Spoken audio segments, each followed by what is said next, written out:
Okay, welcome to this A-level Buddhism video. This is Karen Armstrong's anthology piece on the Enlightenment of the Buddha, chapter 3 of her book, The Buddha.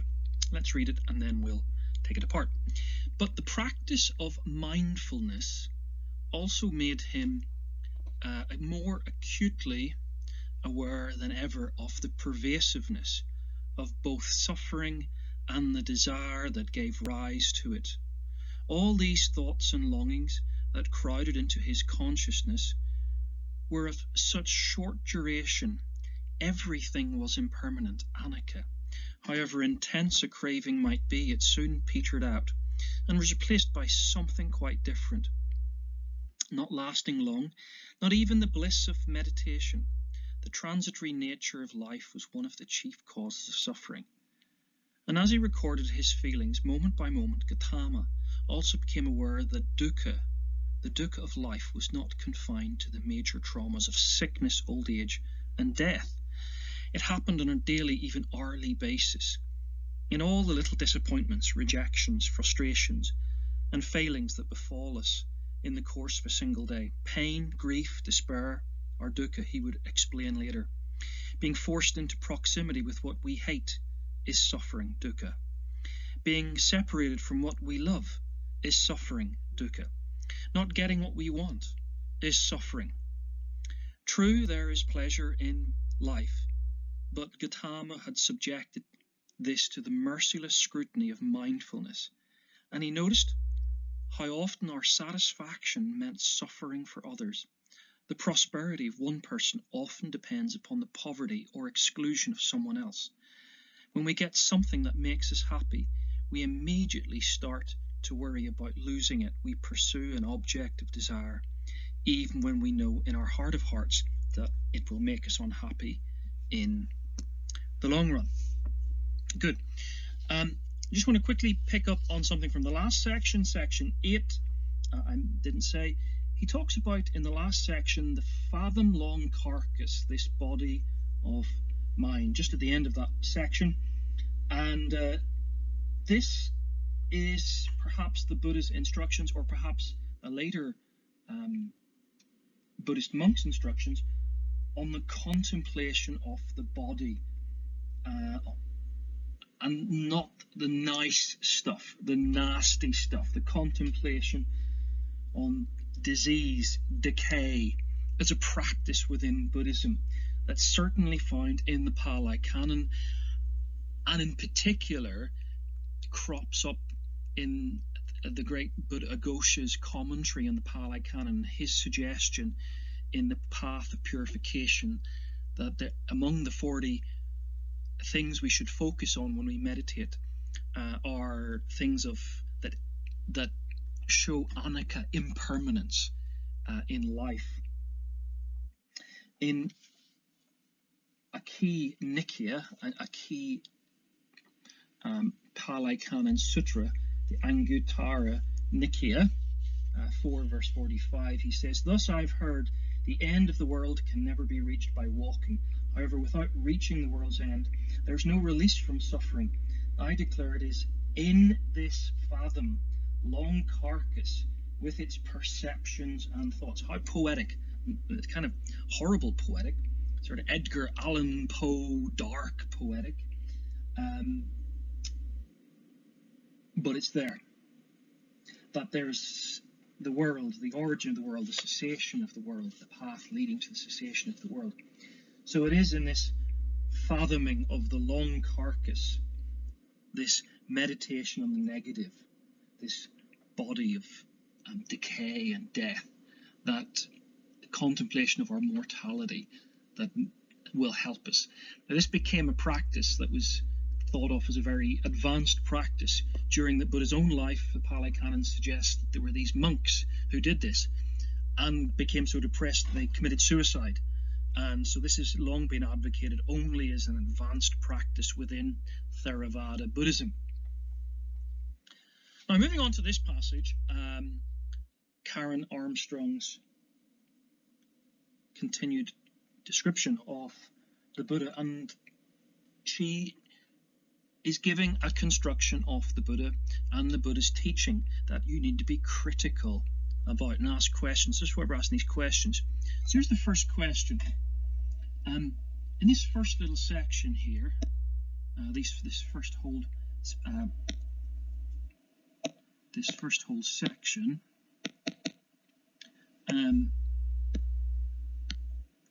let's highlight it here. But the practice of mindfulness also made him more acutely aware than ever of the pervasiveness of both suffering and the desire that gave rise to it. Apart from it being a bit bombastic, how can she know the psychology of the Buddha? What's going on inside his head? There's a lot of this, you've got to be critical of. But this use of this phrase mindfulness, but this practice of mindfulness, is she, in her book, got an eye on her populist audience?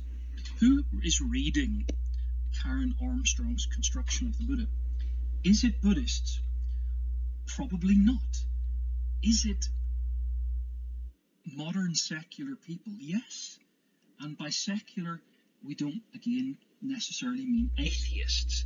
Most secular people are very spiritual. They have embraced a vague spirituality, which they might not realize is a post-Kantian spirituality that assumes arrogantly that you can stand outside of any particular tradition, that you, from your own autonomy of reason, can create your own temporal religion, not grounded in any long tradition.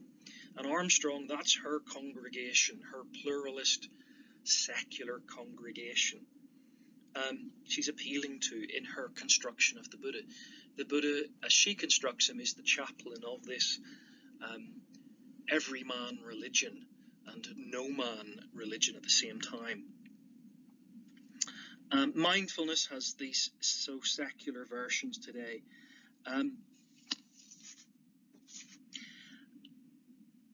But in Buddhism, mindfulness only works in the context of Buddhist teaching, particularly the teaching of dukkha, or suffering, as the basis of understanding the ways in which mindfulness can transform suffering. Buddhists argue that the framework of the first and second of the Four Noble Truths, i.e. dukkha and tanha, have proved helpful to mindfulness-based applications like stress and emotional disorders. Of course, that's true. Because while stressing the continuity and inevitability of the experience of dukkha, such a self-view, such an awareness, such an identification with the experience is thought to lead to happier states of mind. But it's not as if for the end of being happy in your, the single life that you've got, that is autonomously yours, and this sort of Western idea. It's still, in the original Buddhist idea, very different to how Karen Armstrong seems to be constructing it. So we continue. All these thoughts and longings that crowded into his consciousness were of short duration. Everything was impermanent. Anicca. Let's highlight that. Impermanent. Everything was impermanent. Anicca. So, Armstrong has explored mindfulness as a sort of secular version of Buddhism for secular pluralist people. But Buddhists would kind of resist this, saying this is to ignore wider Buddhist doctrine, particularly dukkha, which secular pluralist people might not buy into. What is Armstrong doing here in talking about anicca? Well, the doctrine of anicca is the basis of dukkha. It's one of the three universal truths. You know this. It is the idea of impermanence, that there is ordinary mundane change that is obvious, that is gross. We get older, we get sick, we die. But there is subtle anicca, momentary change. Everything is changing in the sort of minute ways. All experience, all conditioned, we would say contingent in the West, experience is changing. Everything, now here's what's interesting, everything the Theravada would say except Nibbana, nirvana, is impermanent. Now Mahayana go further and say, in a sense, Nibbana is impermanent because it doesn't, it's a false statement given the two truth doctrine, and that takes it to a very complex kind of way. But the question we need to ask here as we read on in talking about three universal truths. So we've had Anicca, we have, as we read on, however, the intense craving, and what's that word? It's Tanha. So with three types, there are three types of craving that you might have. Craving for ordinary physical stuff, sensual desire, craving to be the greatest, to be craving to have fame and fortune, craving to be left alone, and this leads to three forms of dukkha. It soon petered out and was replaced by something quite different, and we're getting it back at dukkha here. Nothing lasted long. Nothing lasted long. That, again, these are the three types of dukkha. The impermanence of things, the conditioned state of things is a second stressful thing. It's not just that we feel pain, the first kind of dukkha. It's not just that it's this viparinama, the second kind of dukkha. Conditioned things wear out, they change, they fall apart. Our favorite shoes wear out, our favorite clothes wear out, and the things that are we wish were only temporary often last a long time, and so on. And then there's this third kind of dukkha she's not referencing here, the sankhara dukkha. We'll come back to later. But I want to pick up on this next little statement that she says, not even the bliss, nothing lasted long, not even the bliss of meditation. Is Armstrong, here's our question, reading Vipassana yet again back into the life of the Buddha? Vipassana, perhaps as it was developed by Buddha Aghosha in the 5th century, is nearly 1,000 years after the life of the Buddha. And his practices, his path, his magga, his way, is not the same as the Buddha's. It's a development, a highly evolved development of the Buddha's way. And is Armstrong, in the way that she's exploring Vipassana meditation, now look at the way she says things here, and I think she's conflating Samantha, or calming meditation, or mindfulness as a third thing, with Vipassana. Look at this next passage here. Nothing lasted long, even the bliss of meditation. The transitory nature of life, okay, there's Anicca, both subtle and gross Anicca, was one of the chief causes of suffering. Yes, that's kind of classical Buddhist teaching. And he recorded his feelings moment by moment.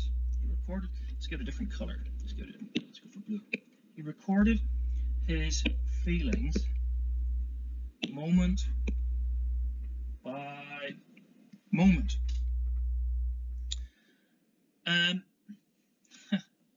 We got to ask some questions about this.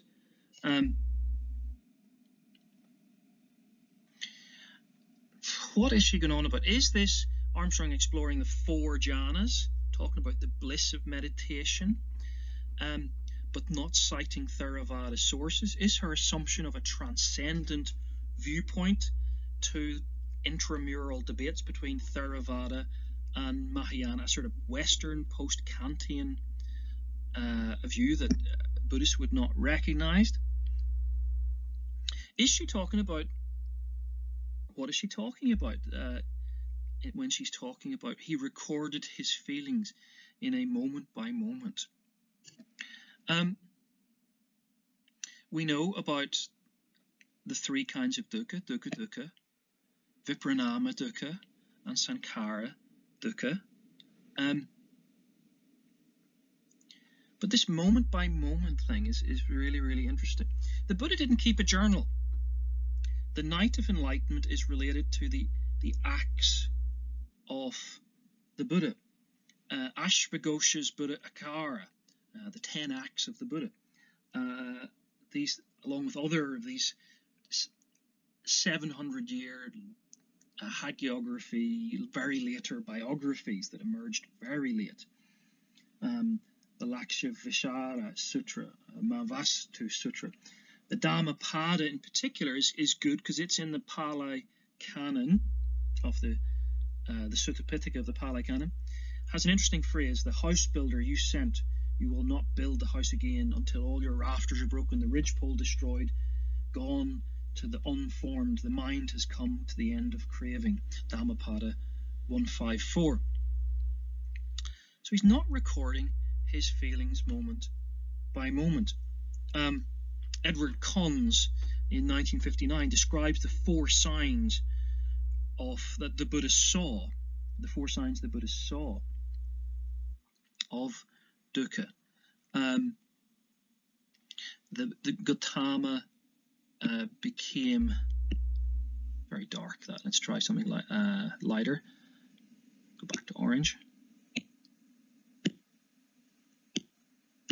Gautama also became aware of the dukkha of life was not confined to the major traumas of sickness, old age, and death. That's dukkha dukkha. You find this in the first sermon of the Buddha, by the way. This is all there. These 3 types of dukkha. You should know these. And it happened on a daily. Here's this: a daily, even, hourly business. Here's the assumption that he's kind of keeping there's a journal of the Buddha to be found, as it were. In all the little disappointments, rejections, frustrations, failure that befall us in the course of a single day, there's the second kind of dukkha, vipranama dukkha. Vipranama dukkha. We've had dukkha dukkha, vipranama dukkha. Pain, grief, despair are all dukkha. She's quoting now from the first sermon of the Buddha in this little section here. Pain, grief, despair are all dukkha. That's a quote from the Pali Canon here. He would later explain in the Pali Canon, being forced into proximity with what we hate is suffering. Being separated from we love is suffering. Not getting what we want is suffering. Again, she's quoting the first sermon of the Buddha. Okay, and this is Sankhara dukkha, the dukkha of conditioned experience. So we have the first, the second, and the third dukkha being read back into the life of the Buddha. Now, this is appropriate, certainly appropriate from a Theravada perspective, but Mahayana would want to change the debate. Mahayana would want to say suffering is caused by dualistic thinking. Suffering is caused by our lack of wisdom, perfected wisdom into sunyata, into the interconnectedness of all things. And so this is a very Theravada heavy construction of the Buddhist teaching and the Buddha.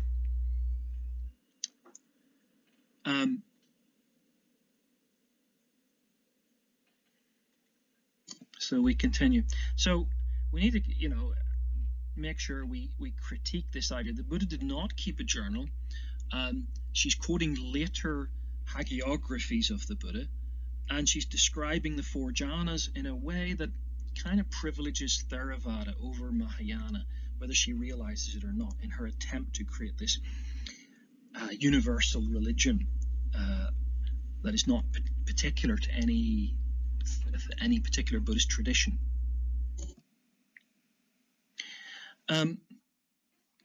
So we'll carry on. True, there was pleasure in life, but once Gautama has subjected this to the merciless scrutiny of mindfulness. Great phrase here, to the merciless scrutiny of mindfulness. Lovely phrase that she's used here.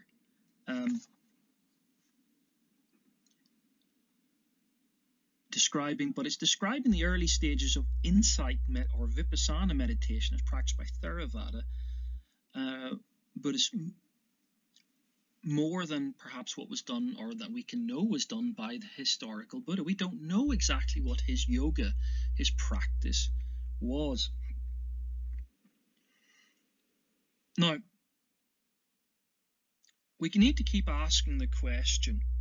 Armstrong is quoting the Pali Canon. She's quoting other books here, and she's trying to create this idea of a religion that has a core, a kernel, that perhaps is a sort of moral therapeutic, to quote another Eastern religion, is the Tao, is the wisdom that's universal, it's anyone can access. It's a very post-Kantian view, and it becomes a bit pejorative in the way that she's describing things. Armstrong is showing a Western Kantian, get rid of my highlighting there, Western Kantian reading of Buddhism. She's continuing to blur the lines between Theravada and Mahayana forms of meditation. Particularly the Theravada emphasis on Vipassana and the four jhanas is emphasized at the expense of Mahayana.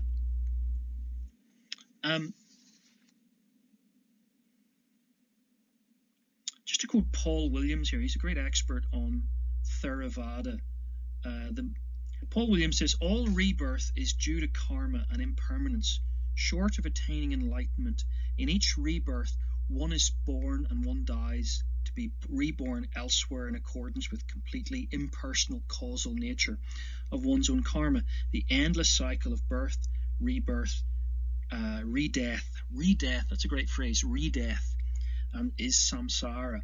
So this is the classical account of Buddhism, but Mahayana has a different reading, and both the belief and the practice of Buddhism is getting confused here in her account. So this nice phrase, the merciless scrutiny of mindfulness, is an attempt at a practice, a universalized practice that is not particular to any particular tradition, but can be appropriated by Western secular people. She finishes off the section talking about desire, and I want to just look at this to finish off with. Two final little comments here. So the merciless scrutiny of mindfulness. He noticed how often our satisfaction meant suffering for others. The prosperity of one person usually depends upon the poverty and exclusion of someone else. Oh, this is lovely. Now, how does she know what the Buddha's economic philosophy was? Is the Buddha a socialist? How does she know this? This sounds a bit socialist in the way that she's phrased this, and it's worth criticizing this. There is a great book on Marxism and Buddhism. Maybe this is maybe Theravada or Mahayana in some of their ways are closer to Marxist thought than, but it's hard to see that in other ways. The Marxist critique of religion in particular applies. The social critique of Buddhism. Buddhism isn't especially Theravada, Buddhism is critiqued as not caring about the suffering of the masses, offering a opium for the people, cry of the oppressed, the opium of the people. And new forms of engaged Buddhism seek to do just this, but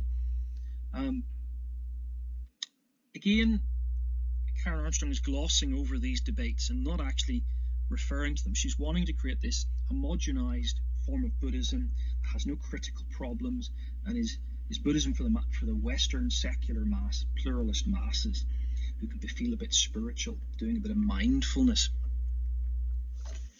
Okay, lastly, when we get to something that makes us happy, we immediately start to worry about losing it. And then this last phrase,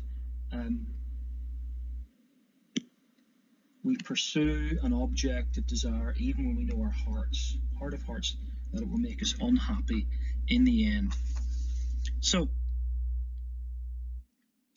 from looking at the critique of Buddhism from the sort of Marxist perspective, here this last comment is about desire. A very complicated idea in Buddhism. Typically we think desire is bad in Buddhism.